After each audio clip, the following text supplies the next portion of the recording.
Hey y'all, it's Rob at Epikos.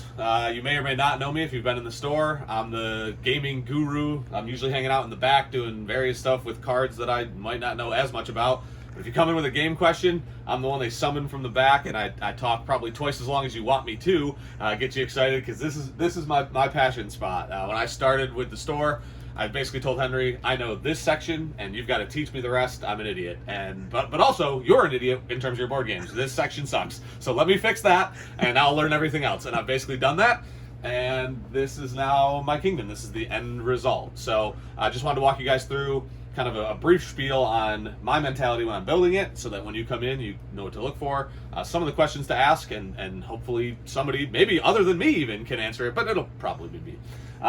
This is our kind of go-to, we call it our KISS list, keep in stock. This is what I want your gaming library to look like maybe 18 months, 2 years into, hey, I'm done with Monopoly, hey, I realize there's more than trouble. This is various mechanisms, various opportunities to jump in. Ticket to Ride, obviously, a lot of people have heard of Seven Wonders. Some of your basics, just a great place to jump in, try out different mechanics, from deck building to engine building to card drafting.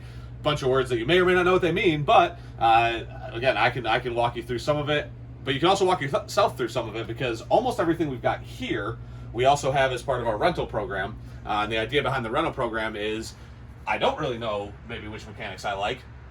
Let me take a crack at trying a few of them out. And the awesome thing about the rental program is $5 gets you 2 nights to take the game home, try it out, see what you like, see what you don't like, see if you want to purchase it, and if you love it, like you probably will, that $5 we can apply it to the purchase price of the new copy of the game. So constantly getting a few new things in just to really buff it up. And then on the high end of the scale, or the other end of the scale, we also occasionally get in brand new games that we get a demo copy of, and it's, hey, I've heard a lot of buzz about this game, again, let me try it out before I drop $40-50. So this is kind of where you want to start, and because it's ever expanding and new classics come out, if you will, like an Everdell, this starts to bleed over. So there's some evergreen kind of KISS list stuff here, and then we kind of wrap around and go from there. So a lot of Marvel Villainous and then Disney Villainous is a huge kind of branded item. IP, intellectual property, is a thing that they love to slap on games. I always get nervous because those games necessarily aren't as good. Sometimes I think, hey, we've got a garbage game. How do we sell this?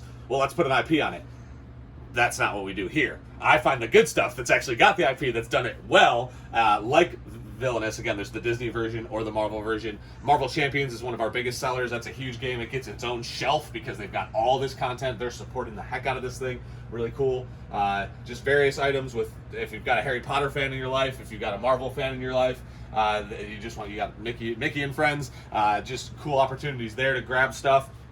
As we circle around, we end up over here, a lot of 2-player stuff. And again, keep in mind that this is the broader, idealized version of what I want this to be, but as soon as people start getting their hands on it, some stuff can get mixed around, so don't hold me entirely to it. But as you come in and you try to figure it out and kind of shop your way through, 2-player games kind of live in these 2 sections. Smash Up is actually playable at 4. I think it's a better game at 2, arguably, so we just have so much content for it, so that kind of lives there. And your 2-player games right here.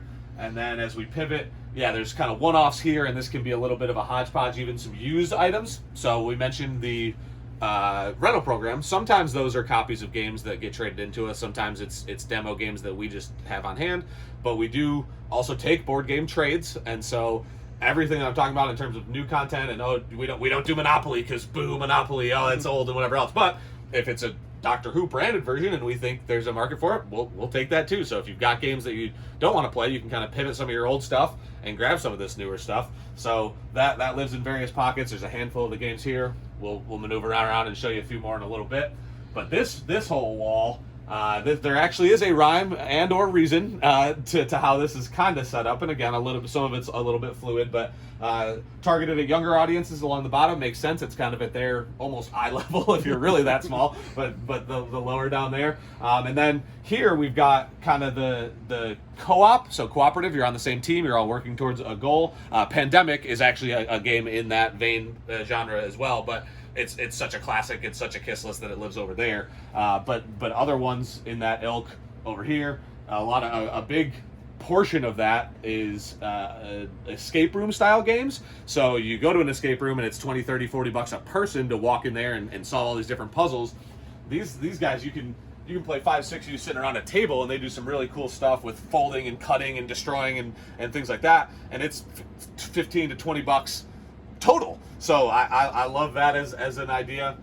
So various party games also live over here. So you got a handful of people together. You're not wanting to dig into something meaty or whatever. Party games are a good option for that. Some of our heavier strategy games, if you are looking for that, live predominantly on these top couple shelves. And again, some of this gets fluid. So if you see a game that doesn't fit that genre or that mold in your head, just know we're doing our best to kind of do it. And then as we migrate over this way along these middle shelves, we have some co-ops, some lighter card games. And then another genre that's just blowing up is roll and writes. So we roll dice. It's almost like bingo to a certain extent, depending on the kind of game. I'm just going to flip over a couple cards, and everybody use these cards to fill out something on your board. So it's bingo with a brain, if you will. And they do roll and writes. They do flip over cards and writes. It's basically verb and write, and it's very accessible. So again, that's kind of blowing up, and there's a handful of those. And that's largely where they try to live.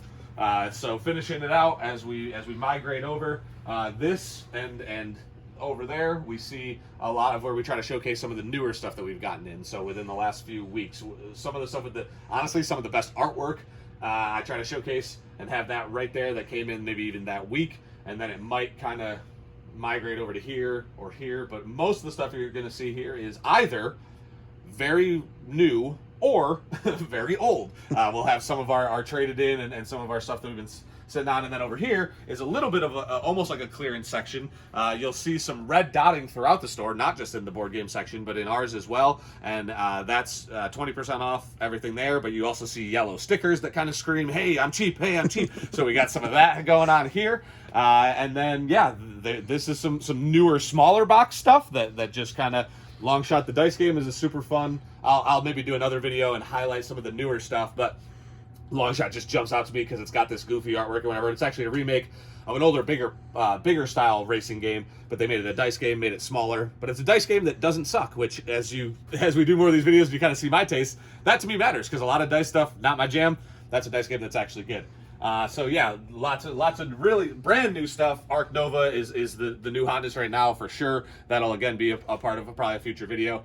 But this is where if you come in the store and you're wondering, hey, what's new, what's just come out this last week or two, probably going to be here. And if not, it'll be on one of those two shelves. Maybe finish up right here. And this is just an extension of that. This is stuff that's probably a couple weeks old at this point. But again, it's a little bit fluid just based on, honestly, space and artwork and various factors. But newish stuff lives here as well. So as you come in the door, you're hit with a bunch of the new stuff in a few different pockets, and then you can go to some of the old standbys. Again, I'm Rob at Epikos. Come talk games, because I can do it all day.